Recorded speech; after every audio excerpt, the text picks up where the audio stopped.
I think there's a really common misconception about how much starter you need in order to keep your starter going.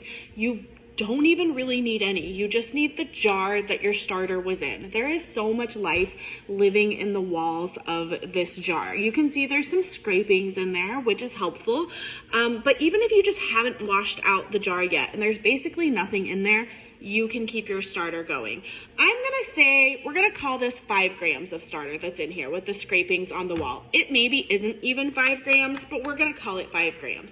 I typically do a 1-3-3 feeding, so I'm gonna add 15 grams of my starter blend. My starter blend is a mixture of whole wheat flour and bread flour at a 1-to-3 ratio, 1 part whole wheat flour to 3 parts bread flour. I just keep it in a container on hand. So I'm gonna add that 15 grams in there. And then I'm also gonna add 15 grams of water and just stir this up and kind of mix in those scrapings on the jar. And I will have starter for the next time I want to make bread, and I can feed this. I don't need to discard any of it. I can just keep all of this, and I can feed this however much I need to make bread with.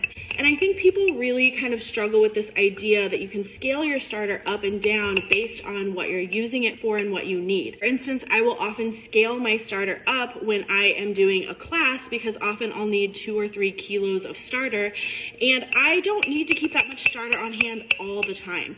So for instance, I might start with 5 grams of starter on a Wednesday, feed it 15 grams of flour, 15 grams of water. I will then have 35 grams of starter the next day.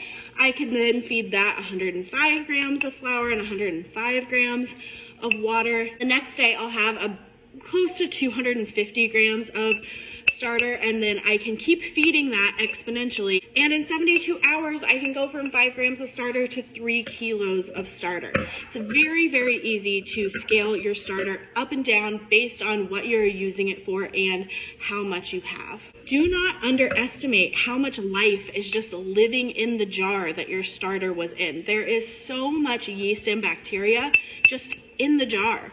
You don't really need to start with any substantial amount to keep your starter going. You can always feed your starter just enough to be what you need to go in your bread dough or what you need to just keep it going. This keeps your starter small. It reduces your discard. You don't need to be throwing out a bunch of starter every time you're feeding it and using it. There we go.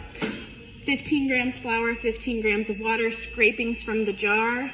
And this is good to go. Next time I am going to bake, I can just add to this whatever amount I need so that I have some to go into my dough, and my starter is great to go. Bye.